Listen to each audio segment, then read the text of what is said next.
शिवलिंग उपरे जो पितलर गड़ुटी अच्छी सेटा कौन पाई अच्छी ना सीट बसी गंगा धारण करते गंगा तो आम जान गंगा से गंगा गंगा रही पानी पशिले थप थप थप शिवलिंग पड़े से शिवलिंग सब ठंडा हुए गंगा जल से दि जाऊँगी जेहेतु शिव जटारे माता गंगा अच्छा गंगा जेहेतु आम देवी माता गंगा रोचंदी किंतु ए जगह आम कृत्रिम उपाय आम गंगा जल आणिक गंगा स्वरूप गरु टंगा गरु देहे पानी गंगा पानी पशे गंगा पानी धीरे धीरे प्रतिदिन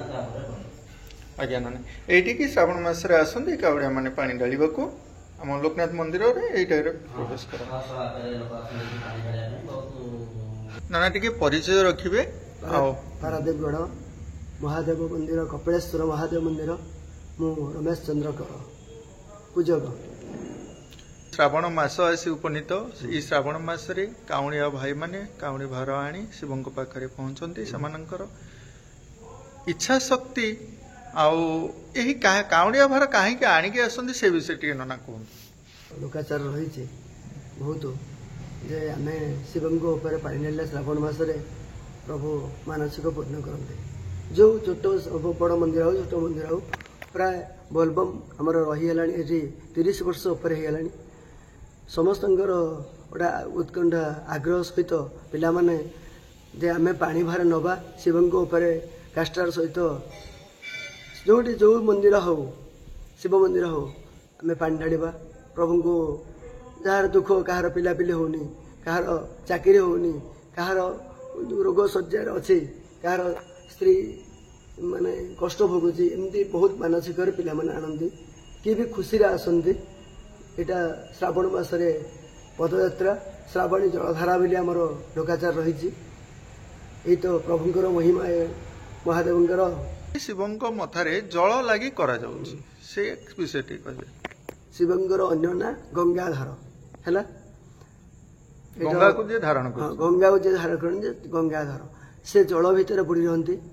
बहुत जलप्रिय भगवान शिव से आमर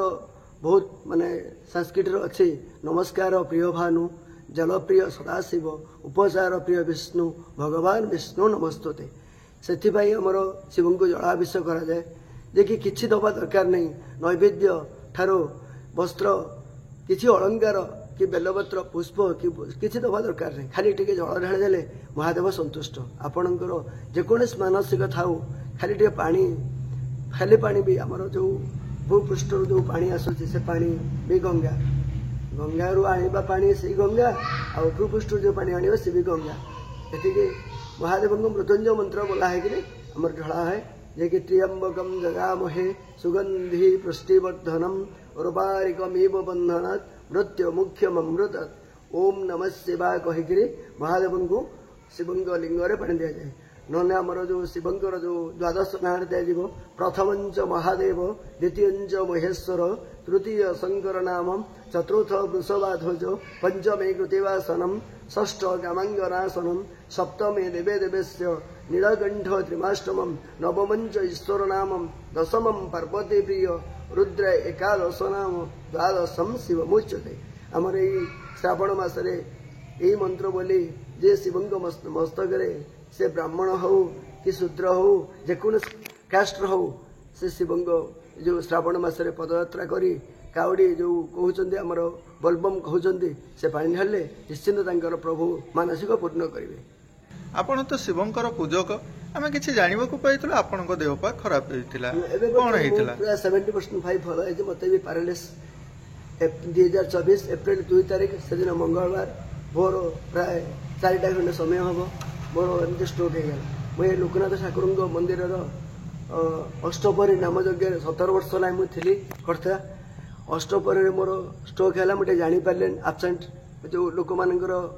उत्साह सहित मु ठाकुर जो अष्टपहरी नाम यज्ञ मु 17 वर्ष ला प्राय जड़ित भाव संपूर्ण भाव कर्ता मुझे गाँव में परिक्रमा कर ठाकुर को मुंडे मुंडाई समस्त लोक सांगे भजन निताय गौरु राधेश्याम जप हरे कृष्ण राम नित्यानंद महाप्रभु को आम मुंडे 17 वर्ष मुझे कर्तार थी मुझे जानी मोर बीपी रहीगला मुझे जापारि से नेग्लेक्ट जो आज मुझे स्ट्रोक पड़गली एवं बर्तमान मुझे प्राय 7.5 ठाकुर का आशीर्वाद से कपिलेश्वर महादेव बा प्रभु आमर भगवान विष्णु लोकनाथ आशीर्वाद मु बर्तमान भल भाव पाए जे प्रभु का आशीर्वाद अच्छी मोर कष्ट भोगियार अच्छी प्राणी आराध दुख अपरित देखु देखु के सब मो जीवन बसे नरके पड़ी था जगत उदार हो ये तो आम सन्त कवि भीमभोईंकर रचना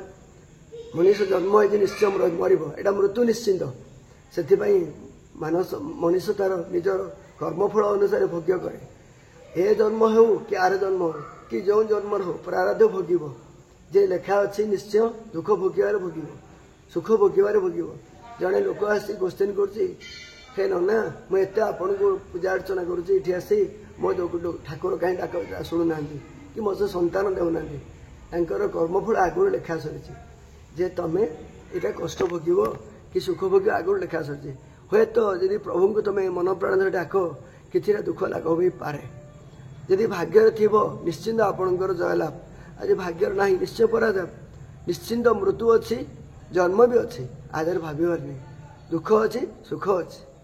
ये तो प्रभुंर लीला गोटे कथा ये कहले जे आगुरु लेखा अच्छी जदि आगुरु आमर लेखा अच्छी आम किसी कुकर्म करवा ताहले तो कुकर्म करुचंदी लेखा तो अच्छी तांकर भोगिबाकू हम किंतु लेखा जदि अच्छी कपाल रे आमर ताहा विधिर विधान बोली भावी आमे आगु को बढ़ुचे तापरे आमे कहूचे कौन ना तमे काई भूल कर्म कलो सेति पई शास्ति पाइलो आमर बा लेखा अच्छी न ना कर्म भूल करिबा पई आमे एठी जन्म होइचे ना कौन कहउचंदी विषय ए जो ए कली कर्म संसार करे मनुष्य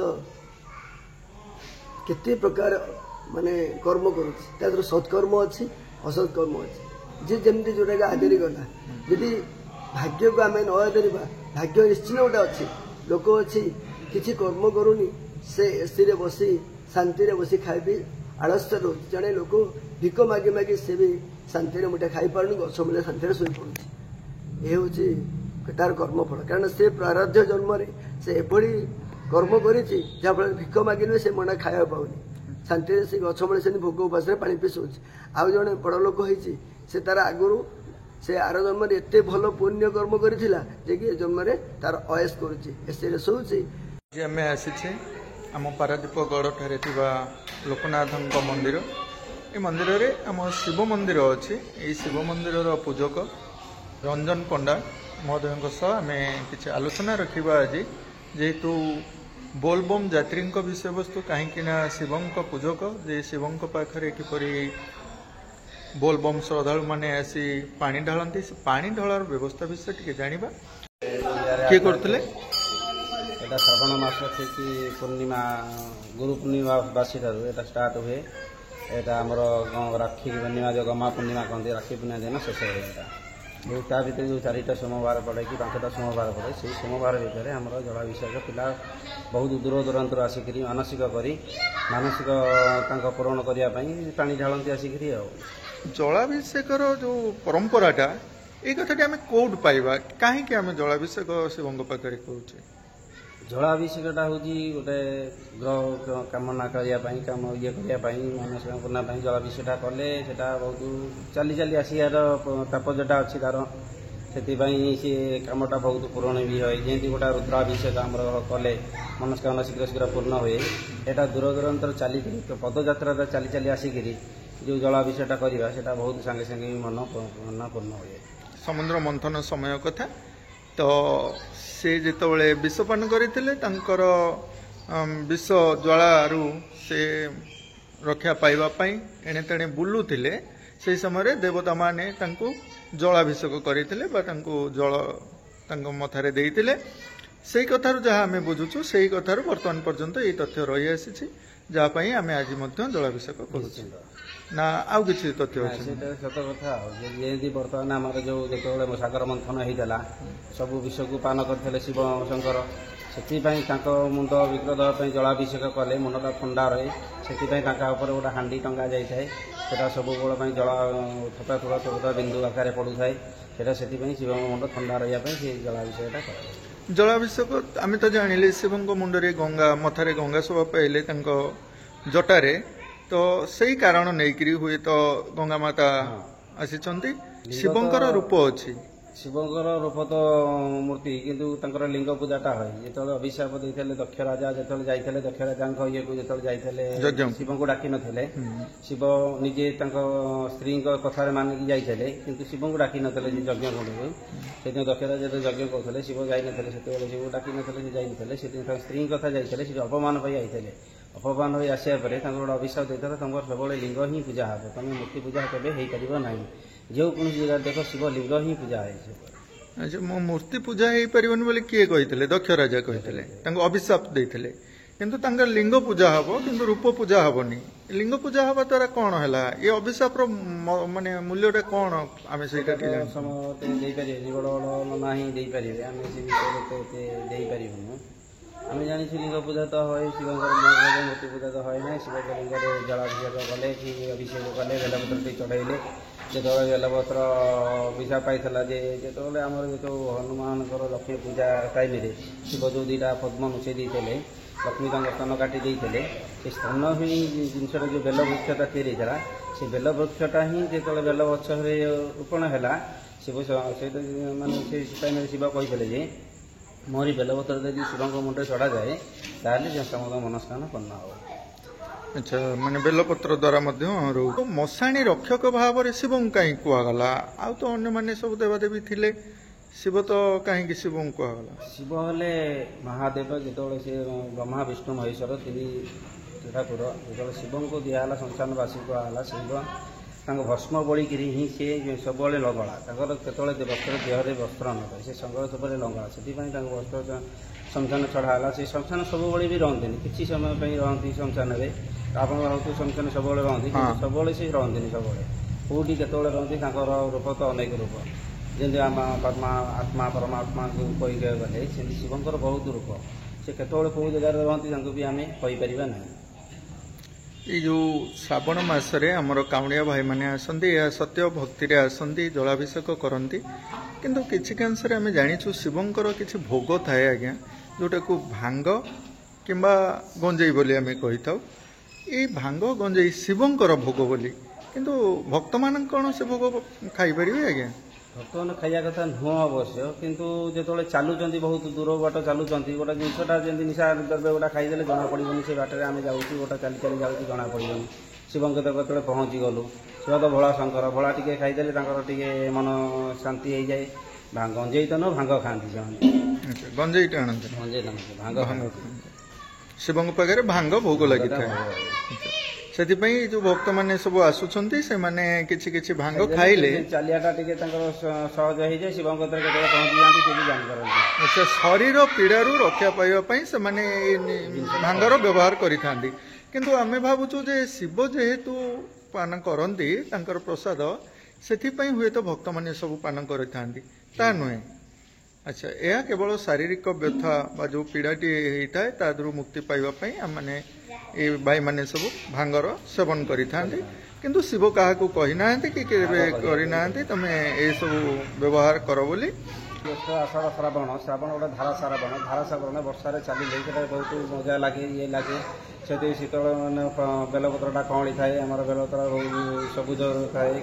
निपुण थाए निपुण जो आम कहते त्रिदल त्रिगुणाकारं त्रिनेत्रचक्रये धनु त्रिजन्म पाप संहारं ये बिल शिवागुण बेलपत्र निपुण नथब यही बेलपत्र यही टाइम रे पानी ढालिकी जो जलाभिषेक पानी ढालिकी जलाभिषेक कले बेलपत्र चढ़ाइले भक्तर मन अंशटा पूर्ण हुए हाँ ना बहुत बहुत धन्यवाद जाओ सुंदर कथा नना आमर रखिले किंतु गोटे अर्थ रहिला जे प्रभुंकर भोग भक्तंकर मध्य भोग होता है किंतु जेहेतु शिव शंकर आम भोलानाथ मध्य कही था कहीं ना से किसी भांगर सेवन करने पर से किसी समय साधना करी भांगर भोगटे लगी था प्रभु पाखरे कि अतीत जो भगवान कथा तो आम कहीपरूनु नना सठिक कहीपारे ये जो भोगटे रहा आम देखुचे मठ मान को गले गंजेई दिया होची शिवंक पाखे गंजेई पोड़ा जाऊँगी शिवंकर प्रसाद बोली कहुए जेहेतु आमर काउड़िया भाई मैंने आसवे जल आणिकी से गंजेई बहु परिमाण आज्ञा टाणुंट गंजेई जो परिमाण टाणुंट से कहवा कथा हूँ जे ଶିବଙ୍କର ଇଏ ହେଉଛି ପ୍ରସାଦ। ଆମେ ଶିବଙ୍କର ପ୍ରସାଦ ଯଦି ଗଞ୍ଜେଇ ଟିକେ ନ ଟାଣିବୁ ଆମେ ଶିବଙ୍କ ପାଖରୁ ବର ପାଇପାରିବୁନି। ଆମ ୟା ଉପରେ କ'ଣ କହିବେ? ତ୍ରିନାଥ ମେଳାରେ ଲେଖା ଅଛି ଯେ ଗଞ୍ଜାରେ ଅଗ୍ନି ଲଗାଇବ, ସେଥିପାଇଁ ଗଞ୍ଜେଇରେ ଇଏ କରୁଥିବେ। ଆଉ ଗଞ୍ଜାରେ ଅଗ୍ନି ଲଗାଇବା ପାଇଁ ଶିବଙ୍କ ବହିରେ ମେଳାରେ ବହିରେ ବି ଲେଖା ହେଇଛି ଗଞ୍ଜେଇ ଟିକେ ପକେଇଦେବ। ପଞ୍ଚାନନ ମେଳା ବହିରେ ବି ଲେଖା ହେଇଛି ଗଞ୍ଜେଇ ଟିକେ ଭୋଗରେ ପକେଇଲେ ଶିବ ସେଇଟା ସନ୍ତୁଷ୍ଟ ହେଇ ଖାଆନ୍ତି। ଗଞ୍ଜେଇ ନଥିଲେ ଶିବ ସନ୍ତୁଷ୍ଟ ହେବା ନାହିଁ। କ୍ଷୀର, କନ୍ଦ, କଦଳୀ, ଗଞ୍ଜେଇ ଏଇ 3ଟା 4ଟା ଜିନିଷ ହେଲେ ଶିବଙ୍କର ଘର୍ଷଣ ଟିକେ ହୁଏ। ଯେଉଁ ଲହୁଣୀ କି ଶିବଲିଙ୍ଗରେ ଘର୍ଷଣ ହୁଏ, ଲହୁଣୀ, ମହୁ, କନ୍ଦ, କଦଳୀ, ଗଞ୍ଜେଇ ଆଉ ଶର୍କରା ଏଇ 4-5ଟା ଜିନିଷ ମିଶିଲେ ଶିବଙ୍କ ମୁଣ୍ଡରେ ଘର୍ଷଣ ହେଲେ ଶିବଙ୍କ ଥଣ୍ଡା ରହେ ମୁଣ୍ଡଟା ଥଣ୍ଡା ପାଇଁ ଏହାର ଘର୍ଷଣ କରାଯାଏ। ଘର୍ଷଣ କରାଯାଏ। ଯାହା ହଉ ସୁନ୍ଦର କଥା। କିନ୍ତୁ ଆମେ ଚାହୁଁଛୁ ଏଇ ଯେଉଁ ଭକ୍ତମାନେ ଏସବୁ ବହୁଳ ବ୍ୟବହାର କରୁଛନ୍ତି, ଏ ବ୍ୟବହାର କରିବା ଦ୍ୱାରା ଆମର କ'ଣ ଲାଭ ହେଉଛି ସେ ବିଷୟରେ ନିଜେ